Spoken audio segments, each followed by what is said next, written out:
Discuss this is Vernon Muhammad, NNV News Weekly Contributor. Greetings, sir. Greetings, Sister Rosalind, and Assalamu alaikum to everybody. And I just want to say, while we're still in Ramadan Mubarak to all of the fasting Muslims in our last few days of the month. Yes, that's right. Your recent article in the Final Call newspaper is entitled Ugly America. Panel condemns ongoing police genocide against Blacks. Who were among the individuals and group representatives on that International Commission of Inquiry panel and on systemic racist police violence? Well, it was a panel of commissioners, all from outside of America. None of them were from the United States, all impartial to the politics and everything within America. But there was 12 of them from the Caribbean, Africa, Asia, Latin America, and Europe. And it was put together by a group of lawyer groups that came together called the International Commission of Inquiry on Systematic Racist Police Violence Against African Descent, people of African descent in the United States. And that's who put it together. What were the group's conclusions? Well, they concluded that the police violence, which really amounts to police genocide on Black people, they looked at about 44 cases that resulted in fatalities and one case permanent paralysis. But they determined that the police killings and maiming of Black people in the United States amounts to crimes against humanity and also breaks many international laws. I would agree. Police violence and killing of Black people are crimes against humanity and atrocities that violate international law. Will the International Criminal Court launch an investigation against the U.S. for these crimes against humanity?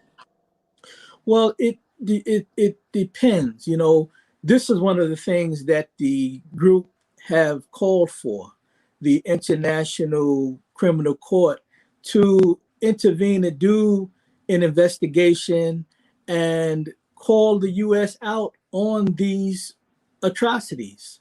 The problem is that the United States is not a party, a signatory to the court. So anytime, and there's been other, issues in the past, other efforts in the past to bring the U.S. Before the court, but the U.S. fought tooth and nail because it's not a party, and America, in its arrogance, don't feel that the outside justice system should have any dealings with what Americans do or the U.S. government does within.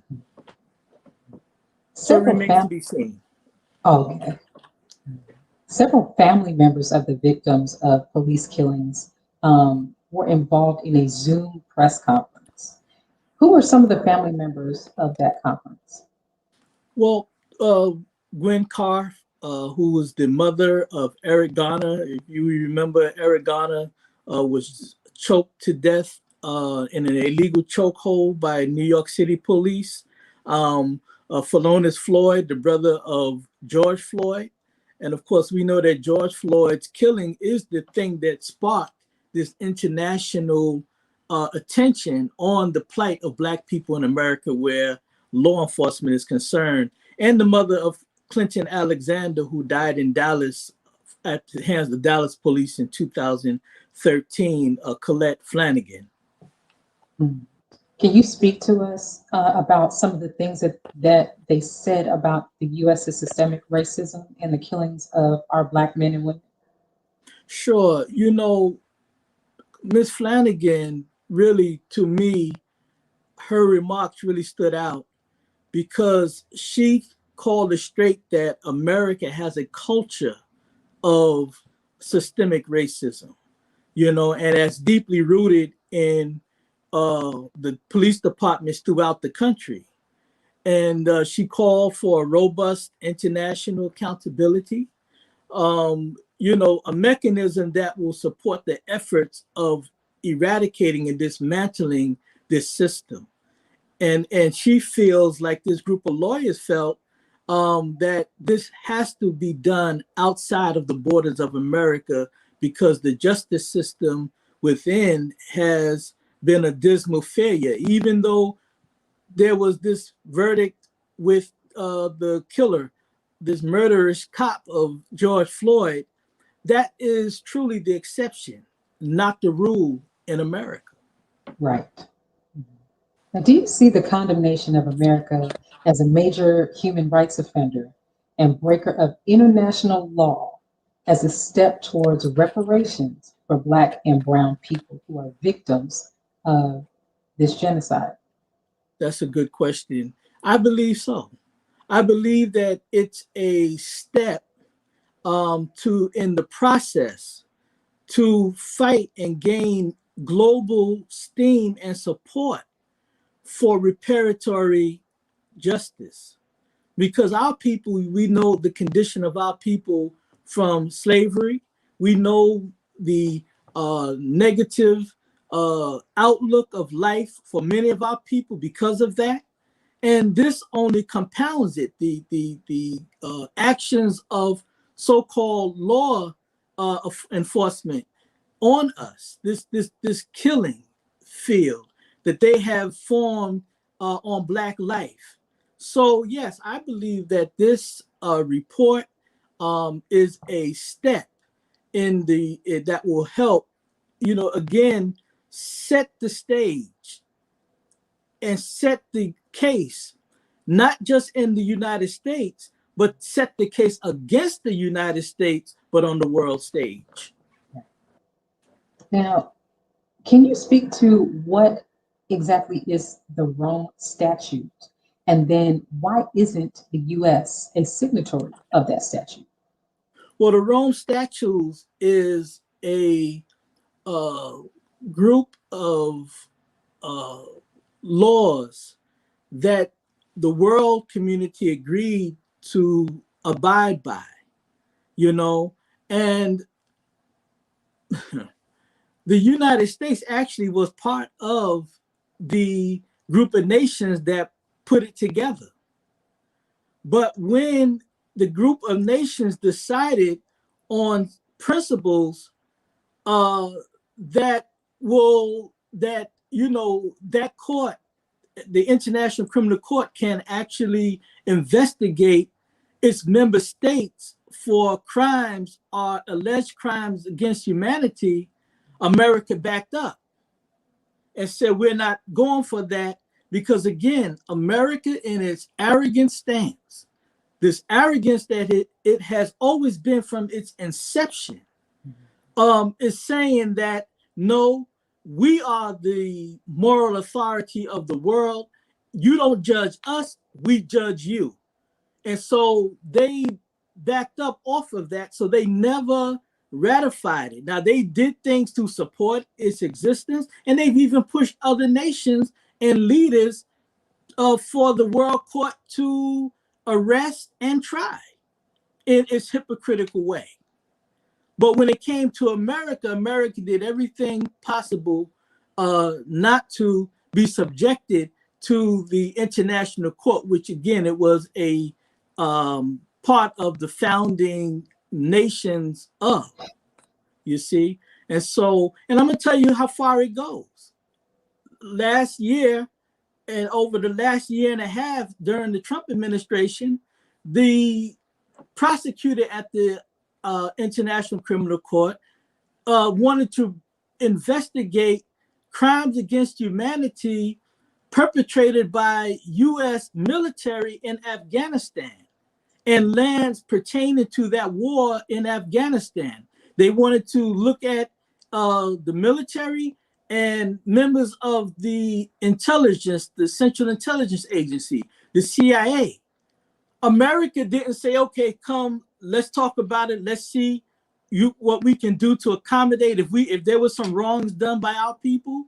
No, they decided to personally sanction the prosecutor, block her from coming to America to do this, and anybody from the court who was due to come to the United States to do any kind of investigation in the matter. Not only did they sanction them, but they sanctioned members of their families, staff. This is the kind of, again, as I use on the show all the time pertaining to America, this is the gangster that we know. And that's how they move on the world stage. So that's why they're not a part of the ICC. Gotcha. Now, we have a break coming up, but I want to make sure that I ask you this question before we go.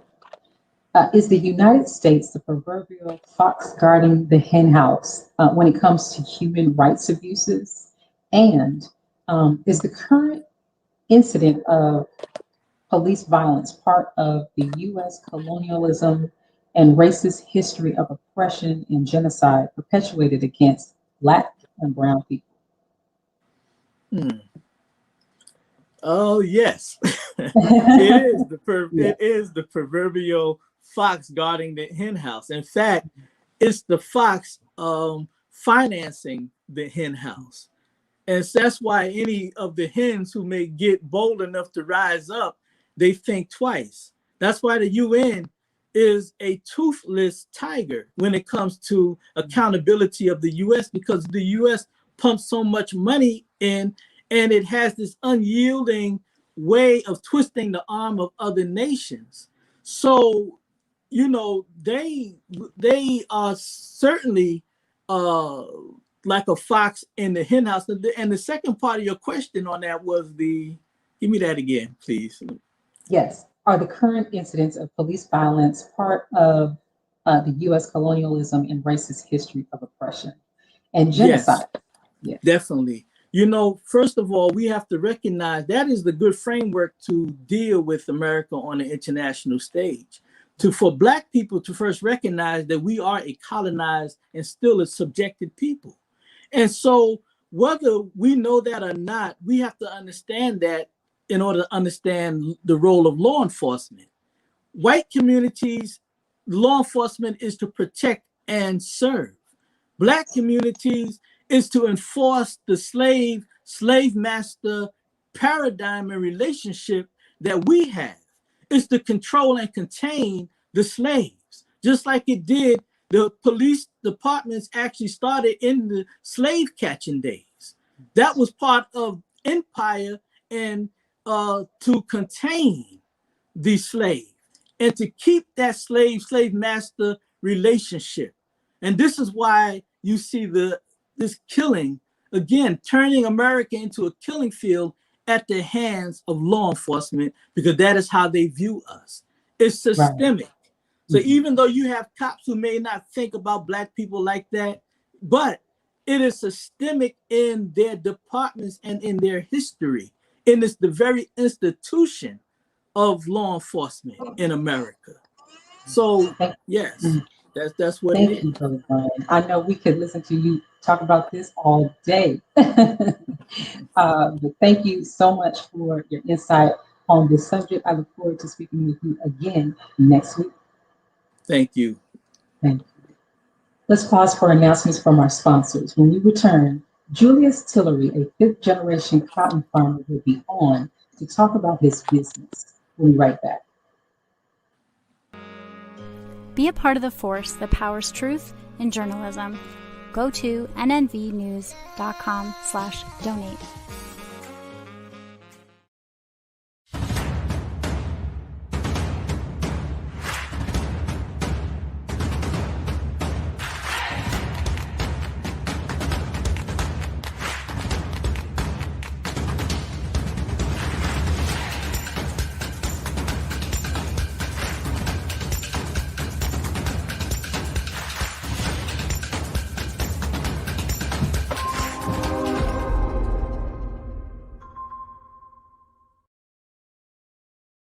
Worldwide, 24 hours a day, 7 days a week. Download the Final Call Radio app and take us everywhere. On your phone, on your computer, on your tablet, on Instagram, Facebook, and Twitter. You can also log on to finalcall.com and click the Listen Live button or finalcallradio.com. Final Call Radio, the official voice of the Honorable Minister Louis Farrakhan and the Nation of Islam.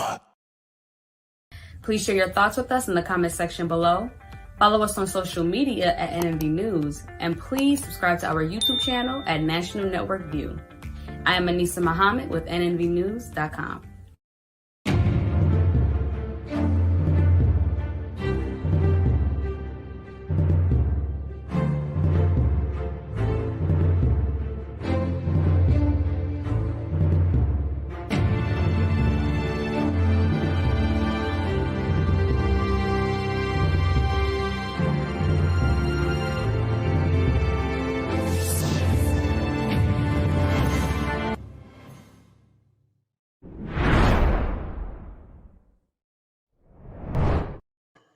As a fifth-generation Black farmer, Julius Tillery is referred to as the Puff Daddy of cotton for his Black cotton brand and cotton farming empire. Cotton is not something that hurt us. It's just a plant, and it's a beautiful plant. And I want our people to reclaim it and know that it's something that we use. Our ancestors worked in this and helped build the country. I want us to be able to look at cotton with pride, knowing that we still own part of this production.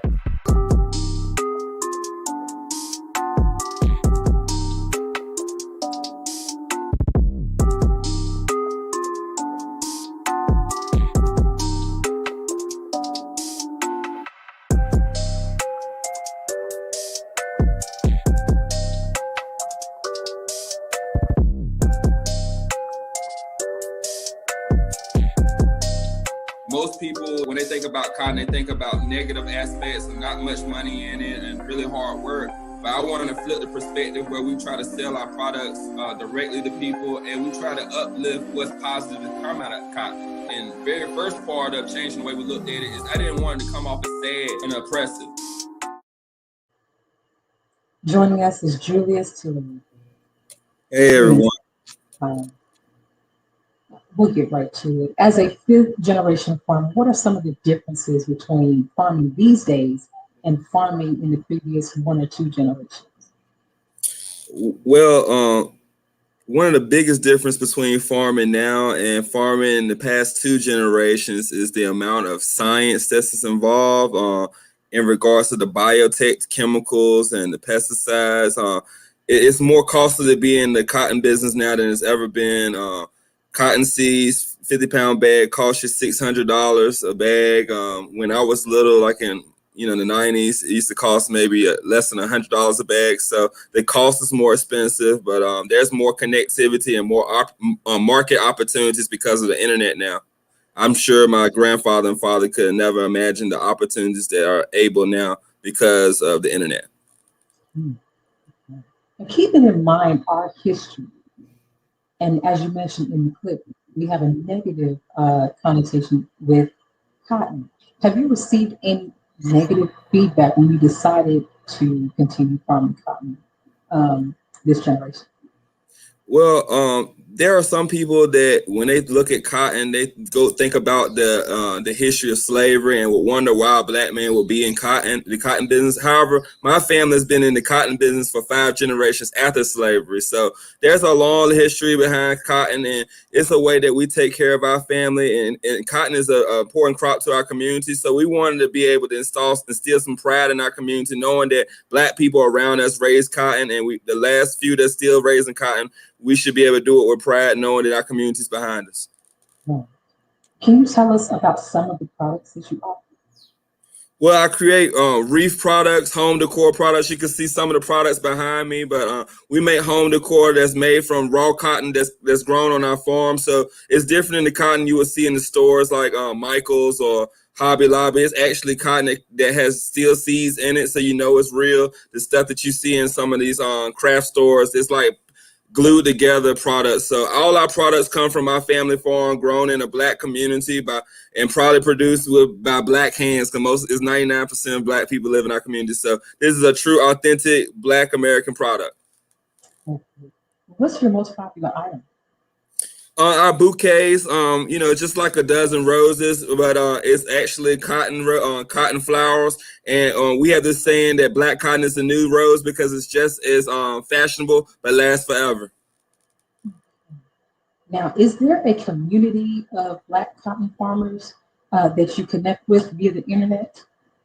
Well, there are some organizations that have row crop farmers that may include a couple of cotton farmers. However, cotton farmers that are African Americans dwindled down a lot in the last 10 years. I don't think it's more than 100 left in the country. So we have the National Black Growers Council. They work with a lot of row crop farmers. And you have a couple other organizations that have a few cotton farmers, but it's not many fostering cotton farmer communities. And hopefully in the future we can, keep a few cotton farmers surviving to be able to work together. Now, earlier this year, we covered a story about Black farmers finally receiving millions in government dollars to help close the gap where our farmers could buy equipment, buy feed, buy seeds. Have you been able to take advantage of any of those dollars? I have not been able to take advantage of any of those programs. A lot of the funding that came from the last COVID bill is to go to farmers who have debt.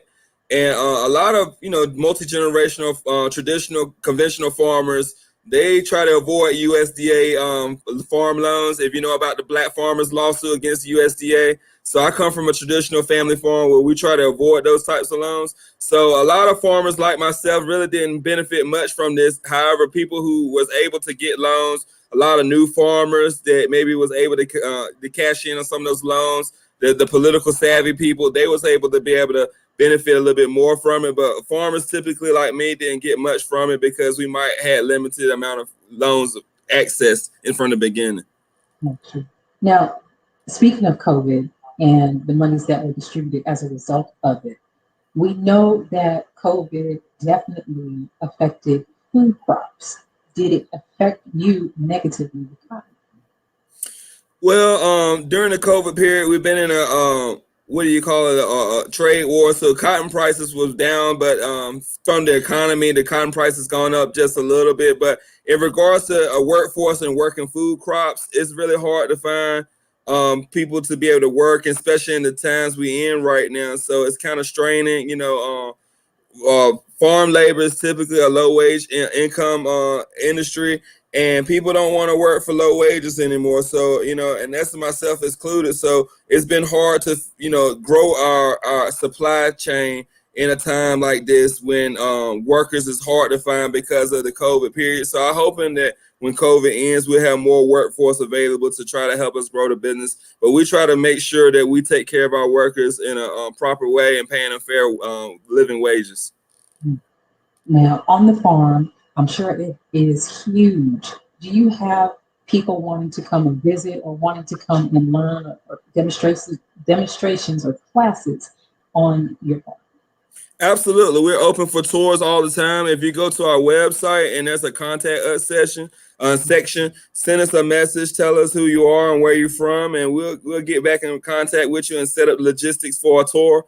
But that's a good place to get started if you want to meet with us. And even if you want to volunteer to just learn about working on the farm and learn some of the roles that happens, go to our website, blackcotton.us, and look at the contact us section, and you'll be able to send us a message and we will get back in touch with you. Now, Black Cotton US, is that also where we can reach you if we're unable to visit the farm but we want to donate money? Absolutely. There's a donate us section. There's a shop section where you can find some of these products. Please donate, because all these funds going out to a Black community supporting a Black business. That's going to be something we hope to be able to pass along to, not just for my family, but for my community, where we can change how we look at ourselves and how we do business. We're from a poor community, and, where cotton is one of the number one businesses here. And we want to change the aspects where the people who make the most money from cotton are typically the furthest away from the fields, where we want to try to make that the people who live close to these fields are actually can benefit from this business as well. Mm-hmm. Now, you mentioned earlier that there are few and far in between workers to work the farm. I know we've had advancements in technology. A lot of us learned about the cotton mill when we were coming up in school. What tools do you use these days to farm, pick the cotton? Well, we have a 2-row combine that picks the cotton. Like I never even seen people hand pick cotton in my lifetime, and I'm 35. So hand picking cotton really ended in the 1980s with the advancement of the cotton combines. Right now, I think the data tracking technology like farm logs is very important because farmers can trace how much rain their fields is getting. There's a company that's reached out to us and working with us a little bit called Arable, where they have a machine that captures information on fields in the climate around you. So there's ways that farmers are using technology like smartphones to track, when storms are coming, how much rain their fields is getting, and also how much inputs they're putting into each field. So there's a lot of technology available to help farmers. Also, YouTube University. Anytime you have an issue with anything on a farm tractor, you can YouTube an issue. Google is very good at helping searching for issues. I also talk to a lot of farmers on Twitter. My Twitter handle is at Mr_Black_Cotton. So I talk with a lot of farmers. If you ever want to talk agriculture and farming in general, reach out to me on Twitter. And what is that IG handle?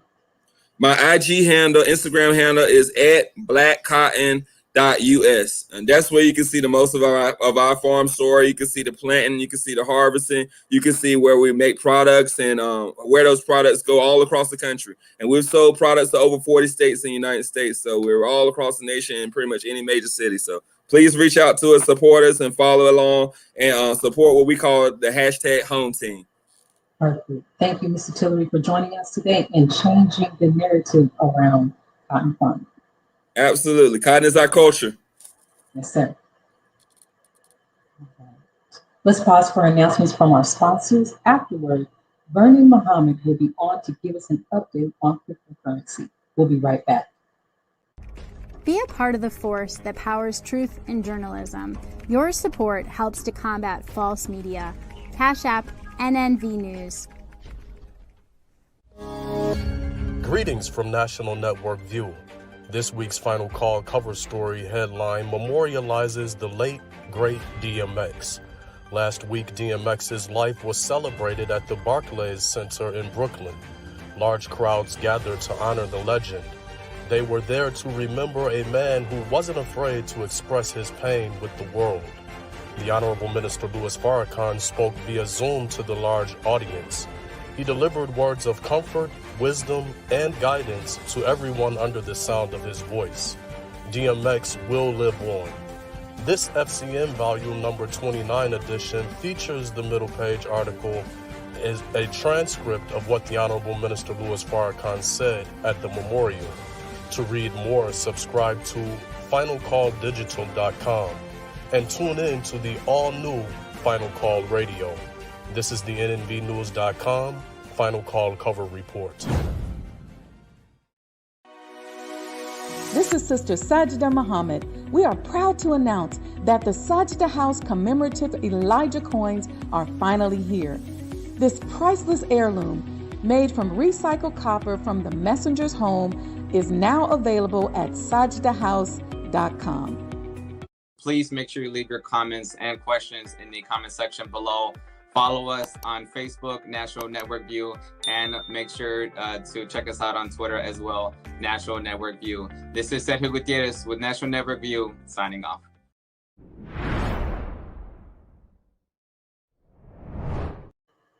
As the number of crypto billionaires continues to grow, more people want to learn how they can get into the market and protect their assets.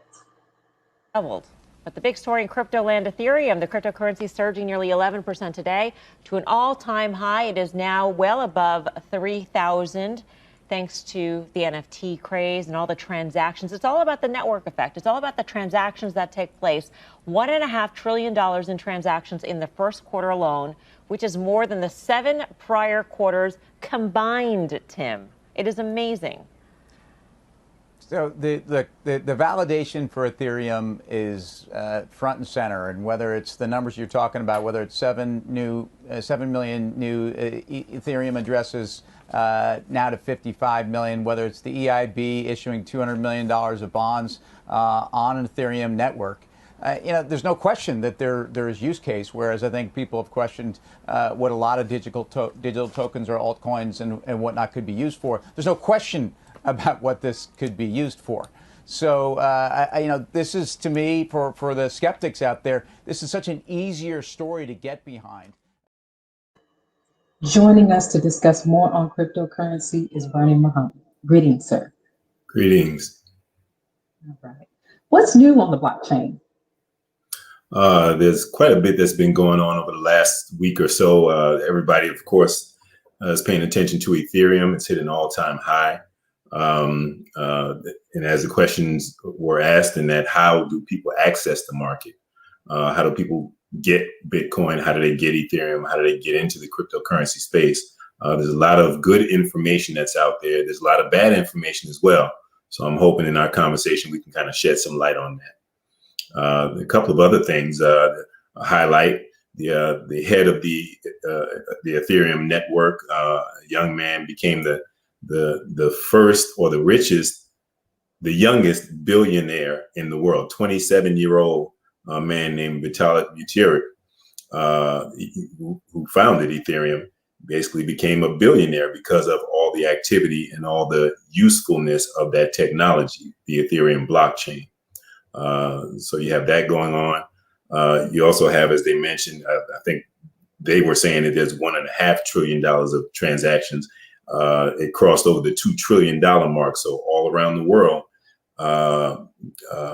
cryptocurrency is becoming more and more of a regular, entrenched reality in how business is done. So it's something that you definitely don't want to miss. And lastly, there's the central bank digital currency all around the world. Again, there are different countries that have their own central banks, and those countries are ahead of the United States in implementing digital currency and blockchain technology into everyday life. America is running behind on that. So there's a lot of activity going on behind the scenes, and probably will be for the next year, where the country and the financial system starts to gear up and get the American people used to that. Now, I want to ask you, can you offer us the crypto lesson of the week? The crypto lesson of the week. Let me see if I can slim it down to one. Of course, I love to say, don't believe the hype. Don't jump on things just because it's hot and just because the bandwagon is there in front of you. But the main thing for people to understand is you're talking about assets. You're talking about something that has value. You wouldn't just leave your wallet sitting outside on your front steps or on the bus stop after you get on the bus. So similarly, when you're talking about cryptocurrency, currency, money, you're talking about digital currency, you've got to protect it. One of the biggest things that, one of the most important things we should add to our vocabulary is understanding about a crypto wallet and what the difference between crypto wallets are. You have a hot wallet, which is something that is connected to the internet, something that's connected to the world. It's usually easily accessible, but it's not the most secure thing that you can have. So for people who know a little bit more about it, if you get your cryptocurrency on an exchange, your exchange has a wallet where your cryptocurrency resides. The exchange and that wallet is not the safest place for you to keep it. That's just there for doing transactions. The alternative to the hot wallet is what's called a cold storage wallet. That's usually a physical device, whether it's a card similar to this one, or whether it's you might have seen Ledger Nano cold storage USB wallet. They represent something that's not connected to the internet, not always connected to your computer, but they allow you to house and store your digital currency away from anywhere where it could be compromised. So protect your assets, learn what digital wallets are, and get yourself cold storage or cold wallet. Okay. Now, can you speak to us about two-factor authentication, better known as 2FA. Yes, that's another thing. The world that we're living in is increasingly focused on security and the need for security. You're just about every one of the credit bureaus has been hacked. If you've got whatever your chosen email platform is, chances are it's already been hacked. And there was a couple of years ago when there was loads of news that came out saying information has been compromised and there have been data breaches.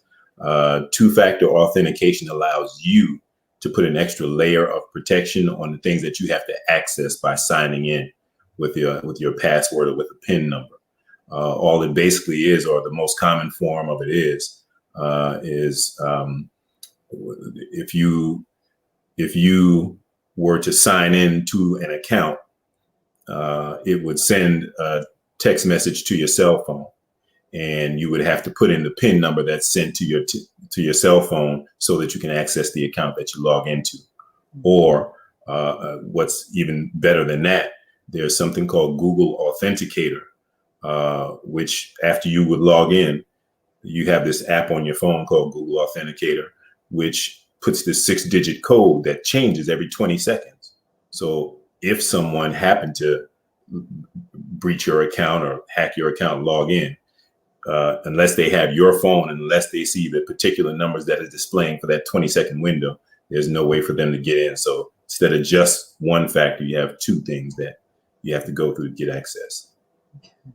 Now, earlier you mentioned that the U.S. is behind other countries in regard to digital currency. What are your thoughts on why that is? There's been traditionally, when it comes to technology, when it comes to advances in the STEM fields, Asia, India, China, countries on that side of the world just have embraced that more than has been done in America. Unfortunately, we're the leaders in pop culture, but we're not necessarily taking serious the things that we need to embrace in terms of nation building and what would allow us to, maintain a strong position. So that's just the reality. You have whole cities and jurisdictions in China that are already functioning completely on the blockchain. You have different countries in the Netherlands and places in Europe where their whole municipality already runs on blockchain technology. So America has some catching up to do, but that presents a unique opportunity for everybody who's awake. Now we have your Ethereum. Most of us don't know what, or may not know what blockchain is. For someone who is a complete newbie, can you give us some good resources to get us started? You mentioned Google. Where would we start looking to get more information on digital currency? One of the best resources that I can share, it's free and open to anyone who wants it, is an organization, a group called Wealth Builders Worldwide.